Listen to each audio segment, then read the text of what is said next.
Hello friends, মামাস kitchen and family ব্লগে স্বাগত।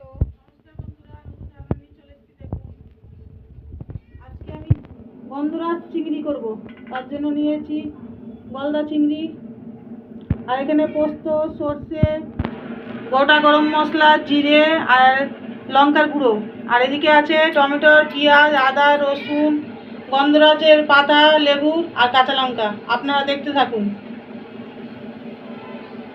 কড়া গরম হয়ে গেছে, এবার আমি মাছগুলো ভেজে নেব।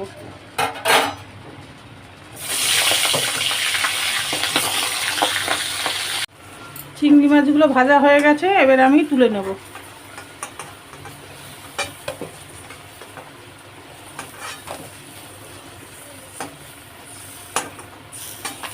এই তেলে এবার আমি মশলাটা দিয়ে দেবো। বেটে রাখা মশলা, নুন, হলুদ একসঙ্গে দিয়ে দিলাম।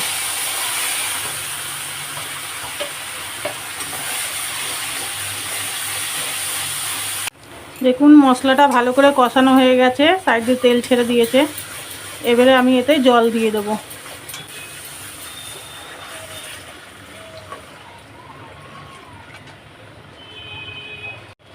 ঢাকা দেবো না, ঝোলটা ফুটে যাক, তারপরে মাছগুলো দিয়ে ঢাকা দেবো, একটু ফুটুক ঝোলটা।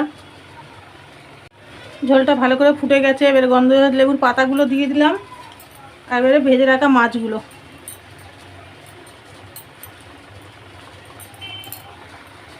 এবারে ঢাকা দিয়ে দেবো, ঢাকা দিয়ে একটু ভালো করে ফুটে যাক।